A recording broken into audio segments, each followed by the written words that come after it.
La liquidité, pour nous, en tant qu'investisseurs moyen-long terme, est essentielle.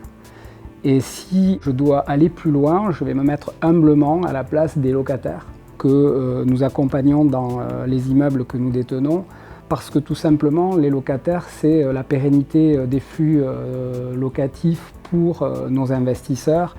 Et si on regarde les locataires aujourd'hui, l'accent sur lequel on est très attentif, c'est le bien-être. Et donc dans la notion de bien-être, alors forcément il y a l'immeuble en tant que tel, mais souvent on oublie, et nous c'est essentiel dans l'appréhension que l'on a des actifs que l'on achète et que l'on étudie, c'est l'environnement autour de ces immeubles. C'est en gros un locataire, quand il arrive dans un environnement comme celui de Sofia, est-ce qu'il a la logique d'y rester et d'y faire un passage, ou d'y rester et d'y rester très longtemps?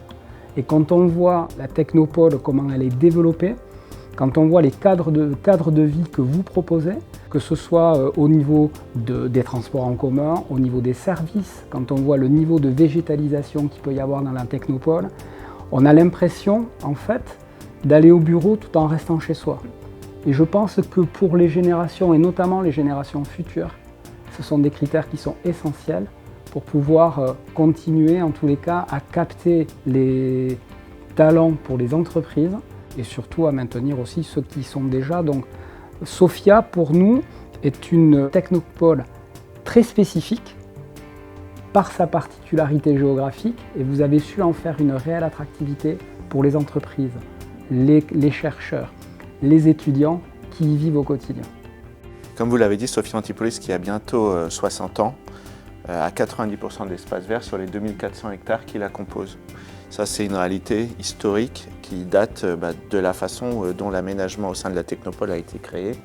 Et c'était cette volonté de pouvoir avoir une dynamique de recherche, d'innovation, de création d'activités, de création d'emplois qui soit au sein de la nature. C'est véritablement un des éléments différenciants de ce qu'est Sofia Antipolis par rapport à énormément d'autres territoires urbains sur lesquels, effectivement, les entreprises ou les acteurs qui y vont recherchent de l'urbanité et recherchent des services qui sont liés à cette situation. Un aéroport, pouvoir prendre l'avion tous les jours, pouvoir avoir des transports en commun qui sont véritablement genre métro, etc. Nous, ici, on est dans un schéma qui est différent, c'est 90% d'espace vert. C'est un écosystème de 46 000 emplois qui a atteint une masse critique dans le domaine de l'innovation qui est lié à tout ce qui est numérique d'une manière générale. Ça veut dire qu'en fait, on est avec des acteurs économiques, des grands groupes, des startups, des laboratoires de recherche, publics, privés, des associations, divers acteurs de l'accompagnement qui permettent de faire que finalement, Sofia est un techno-provider pour l'ensemble finalement des autres industries et ça permet de pouvoir être toujours avec un coup d'avance. On a beaucoup parlé d'intelligence artificielle avant tout le monde. Aujourd'hui, tout le monde en parle. Nous, on parle de quantique. Demain, tout le monde parlera sans doute quantique, on sera sans doute sur autre chose. Et ce qui fait la force de cette dynamique, c'est parce que justement, ce n'est pas tel ou tel qui décide de se positionner de façon arbitraire sur tel ou tel sujet.